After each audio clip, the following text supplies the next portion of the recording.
কে মালিক বানিয়ে দেওয়া হয়। তাহলে কত বড় মালিক! পৃথিবীতে কেউ সারা দুনিয়ার মালিক হয়নি, না হয়েছে?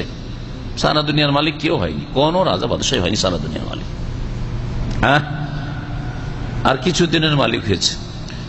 দুনিয়ার মালিক হলে দুনিয়ার হয়তো রাজত্বের মালিক হয়েছে, দুনিয়ার সম্পদের মালিক হয়নি। দুনিয়ার সম্পদের ব্যক্তি মালিকানায় বহু মালিক রয়েছে, তাই না? বহু মালিক রয়েছে, শাসন ক্ষমতাটা তো পেয়েছে, কিন্তু বাকি জিনিস তো তার হাতে নেই। কিন্তু দুনিয়াতে দুনিয়া এবং দুনিয়াতে যা কিছু আছে, জমিনের ওপরে জমিনের ভিতরে যা কিছু রয়েছে, সমস্ত নিয়ামত, কত বড় নিয়ামত হইতে পারে, কত বড় নিয়ামত হইতে পারে চিন্তা করুন তো। এর চাইতে বড় নিয়ামত হচ্ছে ফজরের 2 রাকাত নামাজ। ফজরের 2 রাকাত নামাজ।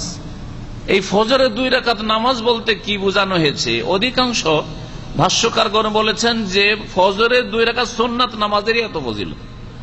ফজরের 2 রাকাত যে সুন্নাত আছে, যেটা আগে পড়াই উত্তম সুন্নাত, এই জন্য আগে ভাগে উঠবেন আজানের সাথে সাথে, যাতে নামাজ শুরু হওয়ার, জামাত শুরু করার আগেই আপনি 2 রাকাত সুন্নাতটা আদায় করে নিতে পারেন। এটি হচ্ছে উত্তম।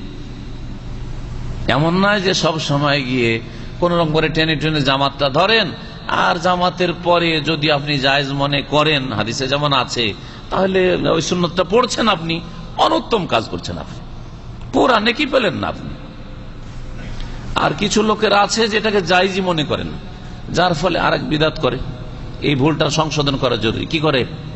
মসজিদে এসে এদিকে জামাত চলছে আর ওইদিকে সুন্নাত পড়ছে, এই ভুল করে। এভাবে নামাজ কবুল হয় না, এভাবে নামাজ কবুল হয় না।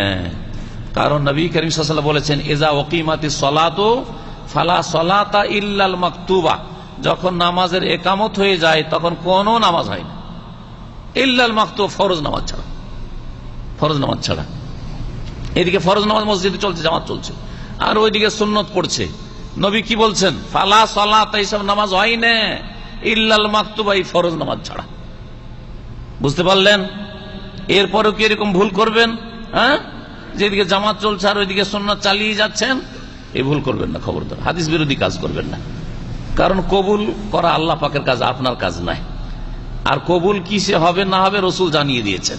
সুতরাং রসুলের তরিকায়, রসুলের আদেশ মোতাবেক তার হেদায়েত নামাকে সামনে রাখতে হবে, যে তিনি কিভাবে রাস্তা দেখিয়েছেন, কোন তরিকায় তিনি নামাজ পড়তে বলেছেন। একই সাথে যেদিকে জামাতও চলছে আর বিচ্ছিন্ন ভাবে অনেক লোকেরা নামাজ পড়ছে, এটা যেমন নবী সাল্লাল্লাহু আলাইহি ওয়াসাল্লামের নাফরমানি করা, এই হাদিস বিরোধী, তেমনি মুসলিম উম্মতের মধ্যে বিচ্ছিন্নতার একটি দৃশ্য, বিচ্ছিন্নতার দৃশ্য। আমরা এখানে দিনের কথা আলোচনা করছি, এখানে পাশে যদি অন্য আরেকটা বৈঠক শুরু করে, বিরোধিতা কিনা? হ্যাঁ, বিরোধিতা। তারপর এটা নামাজের বাইরে বিরোধিতা। এটাই যদি এত বড় অপরাধ হয় যে দিনের কথা এখানে চলছে, দেখো ওখানে আলাদা ওরা গল্প গুজব করছে, অথচ এটা আমাদের দিনের আলোচনা, দিনের কথা আলোচনা। এটা নামাজের ভিতরের অবস্থা নয়। আর ওখানে হচ্ছে নামাজ, নামাজের জামাত চলছে, আল্লাহ পাক জামাত ফরজ করেছেন, আর জামাত ছেড়ে দিয়ে আলাদা আলাদা করে সুন্নাত পড়ছেন। এটা বিচ্ছিন্নতা সৃষ্টি করা, উম্মতে ফাটল ধারানো। তারপর এর মাধ্যমে মানুষের ভালোবাসায় অবনতি ঘটে। কারণ যারা জামাতে নামাজ পড়ছে অথবা জামাতে নামাজ পড়তে সহি তরিকা নামাজ পড়ছে, তাদের মনে একটা খারাপই আসবে যে আরে কি রে, এই বিচ্ছিন্নতা সৃষ্টি করে এইভাবে বিক্ষিপ্ত ভাবে নামাজ আদায় করছে, তাহলে মহব্বত বাড়বে না কমবে? মহব্বত কমবে, ভালোবাসা কমবে। আর নামাজ তো জামাতে এই জন্যই ফরজ করা হয়েছে, যেতে ভালোবাসা যেন বাড়ে। বাড়ি বাড়ি গিয়ে দেখা করা সম্ভব নয়, সম্ভব? বাসায় বাসায় গিয়ে দেখা করা সম্ভব নয়, কিন্তু মসজিদে গিয়ে দেখা করা খুবই সহজ। অনেক লোকের সাথে আপনি দেখাই পাবেন না, আপনি চান্সই নিতে পারবেন না যে ওর বাসায় গিয়ে আপনি সময় নেবেন, অথবা ওর অফিসে গিয়ে সময় নেবেন, সময় পাবেন না। কিন্তু মসজিদে গেলে নামাজি মানুষ, মসজিদে ওনাকে পাবো, এটা মাসলা জিজ্ঞেস করবো, চলে গেলেন, মসজিদে গেলে দেখা হবে, হবে না? হবে না? সহজ ব্যাপার, সহজ ব্যাপার। ধার্মিক লোক হলে সহজ ব্যাপার, নামাজি লোক হলে সহজ ব্যাপার। জি, তো 5 ওয়াক্ত নামাজ জামাতে ফরজ করা হয়েছে, এর মাধ্যমে ভালোবাসাতে উন্নতি হবে।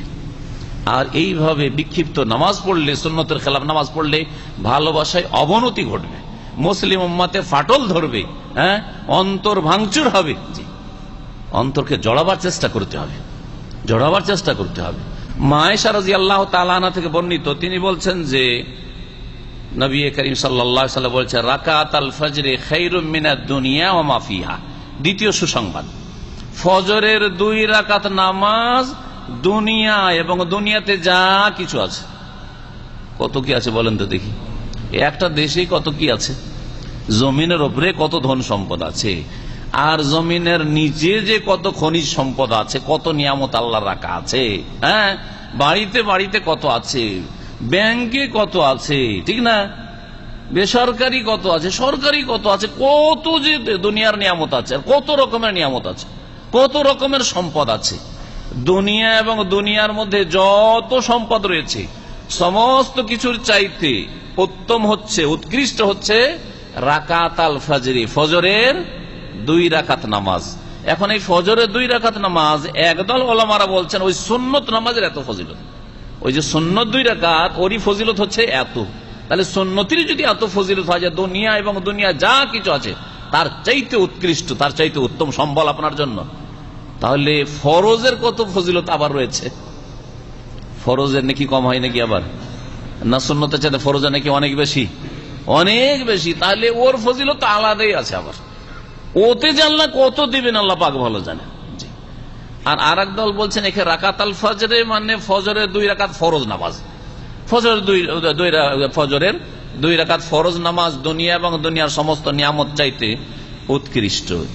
এক কথায় ফজরে আপনি হাজির হইলে দুনিয়ার প্রতিদিন দুনিয়ার সমস্ত ধন সম্পদ আর মালিকানার চাইতে বড় সম্পদের মালিক আপনি হইতে পারলেন, যা আল্লাহ পাক আপনাকে পুরস্কার হিসাবে, গিফট হিসাবে দান করবেন বিচার দিবসে, জান্নাতুল ফিরদৌসে। আল্লাহ পাক আমাদের সকলকে যেন জান্নাতুল ফিরদৌস দান করেন, ফজর নামাজের হেফাজতের তৌফিক দান করেন, গুরুত্ব বুঝার